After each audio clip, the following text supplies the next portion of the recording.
Hello, everybody. This is Amanda with Blue Highway Games, and we're going to be talking about auction games today.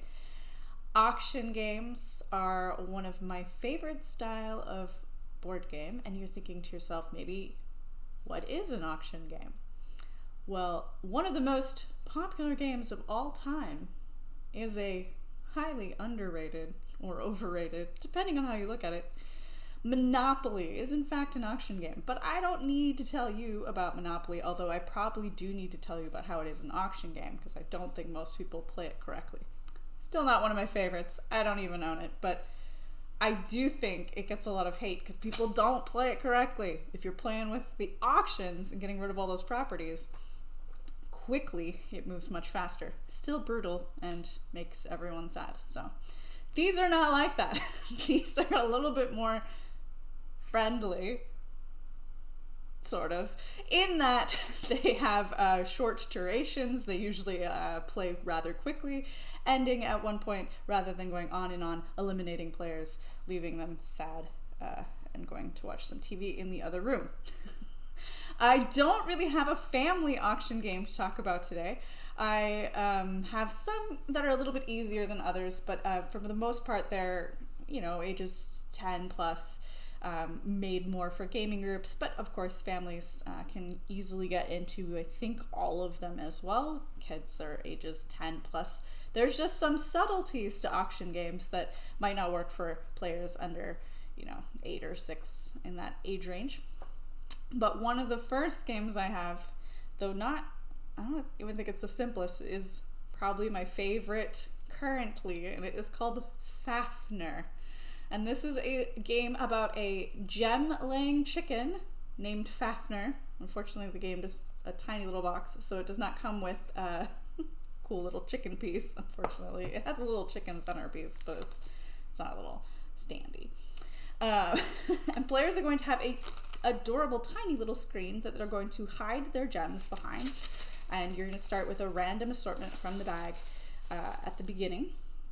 And then each round on our fun little chicken piece, Fagner's going to lay a couple gems of different colors. And then players are going to choose from the gems behind their bag, and they are going to bid in a silent auction style, which we're going to hear about a few different ones. That's our first one for today, where if you go to like a school auction to help raise money for a school, you might silently write down bids that get put in a box, and then whoever has the highest bid wins that item. Sort of like that, except done much quicker. Players are going to choose gems they want to pay to get rid of from their hand. Everyone's going to stick their hands out in the center of the table, and then on the count of 3, reveal. Whoever has offered up the most gems, doesn't matter what they are, is going to spend those gems to take the 2 new ones, or maybe a few more, in the middle behind their screen. Those gems that they spent are placed out on kind of this like little trash board, and they'll go underneath to see which gem colors are maybe not very popular behind the screens, because after the end of a round, after several times going through and this fills up to a certain point, players reveal from behind their screen which gems they have kept, not spent, or collected from the fun Fagner chicken laying, or gem laying chicken. And then you assess, and whoever has whatever color is the most popular is going to score a certain number of points, 3 points, and then the second most popular is going to get 2 points. But if you are the 3rd, 4th, or 5th most popular gem colors behind your screen, you're actually going to have to pay out those points back to the bank. You're going to play a series of rounds, kind of keeping and losing and gaining points between them, trying to get up to 40 points to win the game. If you didn't recognize it already from some of our other streams, this is another small box from Oink Games out of Japan. I honestly have yet to play a game from theirs that I truly dislike, and most of them I really like. And because I like auction games, this might be my favorite right now. I'm not willing to commit to all time, but I really do like this one. And so that is Fagner. It is a silent auction style bidding game of trying to get the right colored gems at the end of each round in order to score points.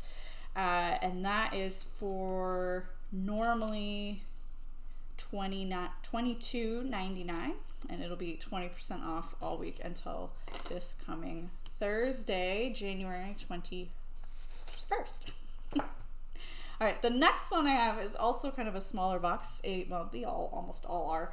But this is a special one to me. But I didn't even really realize that it was an auction game until recently. But Condottiere used to have an older version I don't own. I will track down one day. But the reason it's special to me is sometime a long time ago at Blue Highway Games, it was the first board game that I ever played there. On the first day that I started working there, and they're like, you need to learn some games. Here, learn this one. And we played it after work, and I had a lot of fun. And it was probably the best way to end the first day at a job that I've ever had. And it was Condottiere. It is an auction game where you are trying to vie for different regions of Italy. And it has this lovely little game board which has the different Renaissance regions of Italy, and you are going to get a hand of cards, and with your cards you're going to be able to bid.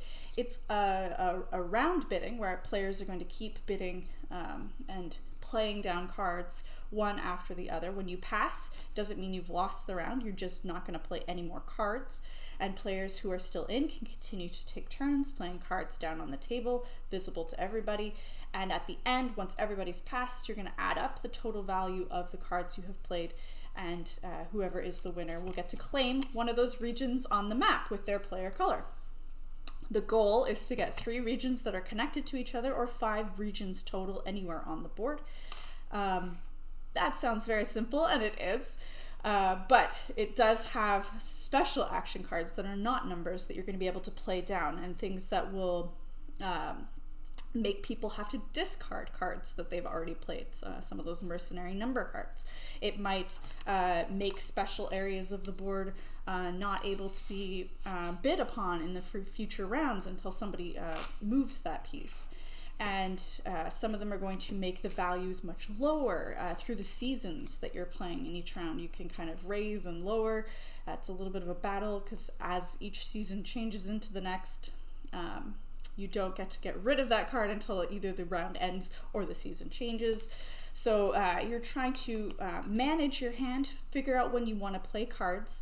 One of the trickiest things is you don't get to draw up new cards at the end of each round for the next region's battle, so you may be setting it up in such a way that your friend Sally is able to claim an area without much effort because you didn't keep the right cards in your hand or time it right, and thought you'd all be getting new cards, but you in fact weren't, because enough people were able to continue playing.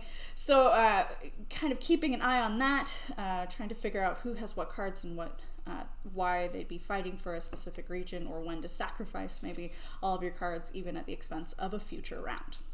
So that is Condottiere or Condottiere. I don't speak Italian. I probably should have looked that up before I started this. But it is from Z-Man Games now. The art is super pretty. I really like the aesthetic of it, of this version, even if it's not the nostalgic one that I played on. And it normally is $29.99, and it'll be on sale all week through Thursday the 21st, 20% off. All right, if anyone has any questions, I see I've got a couple live viewers. I know most people watch this later on YouTube, but for those watching right now, feel free to ask questions. I'll try to keep an eye on the chat. All right, the next one I have is a game that came out, I think it was independently produced some years ago, and then it has gotten kind of a more mass market release, and that is QE, or Quantitative Easing. It is one of the wackiest little auction games that I have ever played. People knew that I would love it, and I had like 6 or 7 people telling me that this would be my new favorite game. They were not wrong. I played it probably a couple years ago now for the first time, and it is one that I've actually been able to play over Zoom during all of the lockdown times here when you can't get together for game nights. So it's one that does work over Zoom, and I'll explain a little bit of that after you know how to play the game. But what it is players are going to have a little board that's going to track the things that they are hoping and trying to collect for points, just kind of a little accounting thing so you can keep an eye on what you're doing. But each round there's going to be a specific country a valued point and a type of commodity that is going to come up for bid. Whoever is the auctioneer is going to, on their little dry erase marker, is going to somebody in the comments says they like how my example of a silent auction was like at school and not the annual one at Blue Highway Games, which is true, though we haven't had the silent auction in probably 4 years now. We switched to doing live only auctions 3 years ago, and we didn't have our auction last year or this year. But yes, we used to do the silent auction, and then it got chaos, and people were like climbing over each other to stab each other with pencils to try to bid on our used games that we put up, and that was unsafe. So we switched to a live open auction. Great. So we have the QE. The auctioneer is going to set the price for the tile that is up for bid. They can write down any amount they want. So maybe I'm going to write down $5. This is open for everyone to see. Everyone else is going to pass me their bids secretly, also written on the back of their country's thing, and they can write any amount that they want. And then I'm going to look at it and see who has bid the most money. And well, I think, the EU has bid $1 billion for this tile. That's great. They're going to win that tile. So, but the other players are not going to know that they bid $1 billion. Just the person who bid it. I'm going to write on this tile that they bid $1 billion for that, and I'm going to pass that to them as well as their bid sheet back. They're going to erase that so they can play again in the future. But I know they've bid $1 billion, and I want to keep that information in my brain, because the next round, when it is time for bidding on something that maybe I'm also maybe more interested in, like this Japanese one for 1 point, because I really want the green thing on the bottom because it works towards some of my endgame collections, I know that I can safely bid like $500 million because I know someone has bid already $1 billion. At the end of the game, you're going to add up all the tiles you've won, collecting all your points for that, but whoever has bid the most money is eliminated. So I know, because it was my round as the auctioneer, that somebody bid $1 billion, that I could bid $500 million. But now that I've bid $500 million, maybe my friend Sally is also going to be able to bid $400 million, or so on and so forth. And so the numbers can get quite crazy. It's all set amongst all the players that you're playing with. You might play a game where the highest bid is $20. It's really up to the table to see how high the bids are going. So that is the craziness of the game. That's the fun of the game, is you get to see some of the bids when you're the auctioneer, but you don't really get to see them when other players. But if you bid $500 million and you didn't win, you know somebody bid more than that in that round. So you're trying to keep track of all the things that are happening. It's absolute madness, but it is so much fun. Now, to play it on Zoom, it was quite simple. I just had to own the game. So one person owned the game, and then was able to let them find these either online or just, it's really just an accounting thing. So as long as they can mentally keep track of like, I have one red commodity, because they might get more points for having sets of lots of red, or one of each of the colors, as well as what points they're earning. They just have to keep track of those things at home. And then what they did was we would all text our bids to the person who was the current auctioneer, so other players can't see it anyway. And then they announce the amount of that has been won for. So that is QE, which is I probably should have saved that for last because I just love it so dash darn much, but that's true about all of these. So it normally goes for $34.99. It's in stock, of course, this week, and it will be on sale for 20% off through next Thursday. All right, I'm going to switch over to the other camera because this one is most of these games, the game and the fun of it is like in your brain, like there's pieces and little things and cards. This is one that has actual like chunky wooden pieces. It's a full-on non-card based auction game called The Estates. Now this is another one actually that I played like this over a camera because again, people who are joining in really only need to keep track of how much money they have, how much money they've spent, and be able to see the numbers on these cubes. And of course have a camera that you can show it on. But this is a game midway, if you will, and the object is to bid using your money, and you have these $1 million checks here in your hand. So maybe you bid $2 million. They are once around bids, so whoever is the auctioneer, is the left player, is going to have a chance on bidding on whatever the auctioneer has put up. And they can put up anything. They can put up a new number. They can put up a rooftop that's going to have to go on the top of one of these stacks. The numbers of the buildings have to go higher on the ones that were already placed. So if there's a 1, that's as tall as that building's going to be. So maybe you want to bid on this roof, so you cap the roof, because roofed buildings are going to be the ones that end up scoring positive points at the end. And another caveat, but I won't get into all the details. Essentially, you can auction off anything. You're able to go once around the table, starting to the left of the auctioneer, bidding in the millions of dollars for a particular piece, and then when you win it, you have the right to control where it goes on the board. Now, roofs can be of any value, but they do end that building. That building can't get any taller. If at the end of the game, a row is full to the river or full to a barrier, whether it's been moved in or farther out on the board, I don't know if you can kind of see that there. When the row is full, there's buildings and they all have roofs, and there's 2 rows full, the game ends. Everything in those 2 full roofs with roofs are going to score positive points based on how many points are in both the number of the roof plus all of the different building components that went into building that building. So this would be worth a value of 8 points. And that would go to the blue player. Now the blue players, whoever was the first person to build blue, they're going to be the person who gets to hold that stock value of that color. Yes, Brim the Black in the comments says the Estates is so great, and it really, really is. It is pure auction. You are able to, this is why I said none of these are really nice, but it is, it can be really mean. You're going to multiply, you have one chance in the game for somebody to choose which row is going to be doubled. Now that can also mean all the negatives are doubled as well as all the positives. So if you are the person who wins this and you have not built in this row and you know it's never going to get finished, you can place it there and make everybody in that row sad.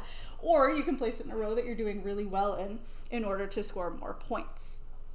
But it's hard to control. You don't really know what's going to come up for a bid each round.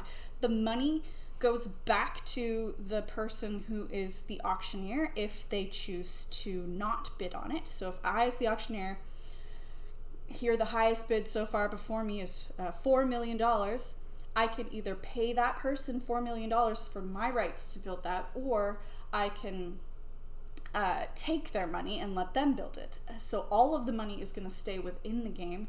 It's not going to come from a bank. Nobody's going to grow the amount that they have. So you're kind of fluctuating from having lots of money to no money, and you have to choose when and how to spend it. It really is a phenomenal game, and it's really got a fun table presence. And it worked over a camera on Zoom. And again, people just had to keep track at home of how much money was coming in and out. And of course, the money is just these fun $1 million checks, and there's a lot of it for 5 players. I think, yeah, it's 2 to 5 players. I have played it with 2 players. It was a much different experience. 4 or 5 is a spectacular number to play with, even on the internet. And that normally goes for $34.99, and we do have that in stock, so we'll be able to, no, that one is $39.95, my apologies. It'll be 20% off. And we do have it in stock, and it'll be sale till next Thursday. All right, last one, and I've saved kind of what is, I think, the most quintessential auction game of all time by designer Rainer Knizia. And for those of you who know Modern Art. Modern Art is an auction game about art auctions. So the theme is auctioning. I grew up playing Masterpiece as a kid, which is a fantastic game of buying art, and it has fabulous little pieces of art in the game. One of those great 70s, 80s games that was better than Monopoly. But this kind of brings it to just the fun of collecting and trying to play the art market. So there's 4 seasons to a year, and in each season, you and your art gallery are going to be spending some of your $100,000 that you start with to bid on different works of art. Now, art is held in players' hands as cards. And the cards themselves are going to be one of the 5 different colored artists, so green, red, orange, blue, yellow, green, and 5 different types of auction as well. So when you look at your hand, you know, okay, this is part of Ramon Martins, and it is a fixed price auction. So when it's your turn, you look through all your cards, you choose what you want to put up for bid, you place it in the center of the table, and then all players are going to participate. How they participate is determined what type of auction it is. I'll just quickly go through them because they're kind of neat. And I maybe should have started here because it's the different types of auctions, including that fun silent auction we used to do. But a fixed price auction is I, as the auctioneer, like in QE, but not really because you have to outbid it. Or you just bid that price. I would say this is, like this game, $29.95. And that is the price. The player to my left has a choice. Do they want to give me that $20,000 or whatever it is? And if they do, they win this piece of art. It goes in front of their screen. They pay me the money, and it is now going to be one of the popular artists this season. We keep going around the table, playing cards from our hand, having them visible on the table until there are 5 pieces of art from any one of the players. So that will trigger the end of the round. The 5th piece of art isn't even auctioned, so the player with 4 pieces of art is going to be the one that is the most valuable, most popular this season.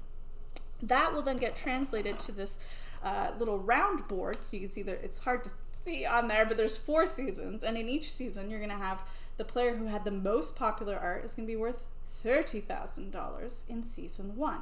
And there's one for a value 2 and 3, so 20 and 10, and they're going to stay out there because if in a future round that same color artist is also in the top 3, whether it's worth 3, 2, or 30, 20, or $10,000, you're actually going to add the values that came before, but only if they scored in that season. So if you're doing spring and they didn't get anything in spring, but they got something in winter, it doesn't matter. Only if they've scored again, you do then add up all of the times that they have scored over the course of the rounds. So it can get more and more valuable as the game goes on, or something that is really valuable that people are fighting over might not even end up in the top 3 in that last round if you play your cards right. Real quickly, what were the other auctions, just because they're kind of neat? The open auction, which is what we then started doing at Blue Highway after our silent auction, where people just shout out bids like you would in an auction house until you have the highest bidder going once, going twice sold. They get to claim that card. Once around, that's very much like the a lot of the QE, where you just go one time around. Not QE, what was the... I'm blanking. The estates. It goes one time around, and you are able to go to the highest bidder. If the auctioneer ever wants to be the highest bidder and outbid the last bid in any of these, they are going to pay the bank, not other players, unlike in QE and, the estates. It's Friday. It's been a week. The secret auction, this is done much like you did in Fagner. You're going to be taking your money, which is a giant pile of money in this game, which I actually really like too. These fun little cardboard, that's $100,000 and $10,000. I'm going to put it in my hand and we're going to reveal, and whoever has bid the most is going to be able to win that piece of art. And the last thing is just a fun little one where it looks like this, the gavel and ×2.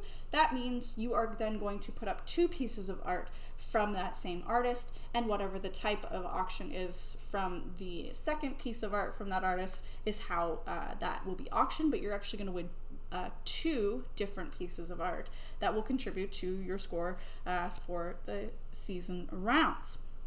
All right, I have a question. It says, out of today's games, this is from Play Bosco. It says, out of today's games, which do you think has the best two-player experience, even if it's better at a larger player count? So good question.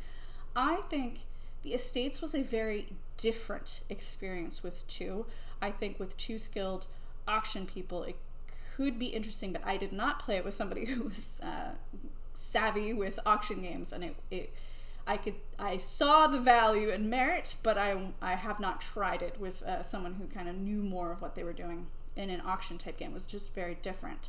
I haven't tried Fagner with two. Condottiere is interesting. I think it's better at 3 to 6 players because the gameplay is changed with a 2-player game. You actually don't use the board, so you're not fighting for 3 connected regions or 5 overall. You're just playing best of 5. So you just set out 5 cubes in the center of the table, you put away the board, you actually have a closed deck.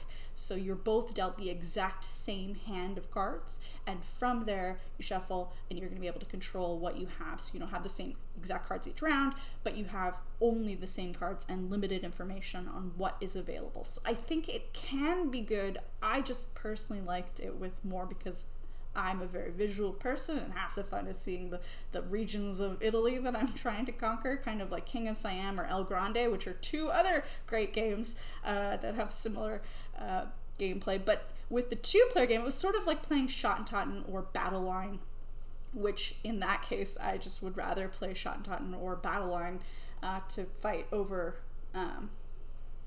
with just cards.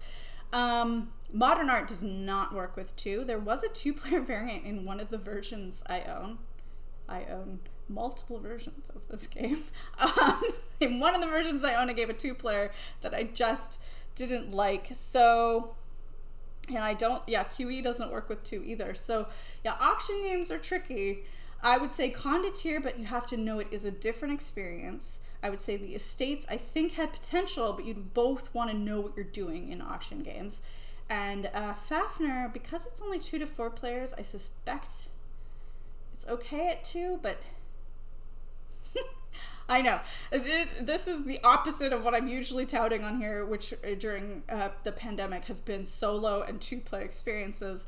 I wasn't able to recreate much of that here. It was just sort of how I've been able to play online and in the past.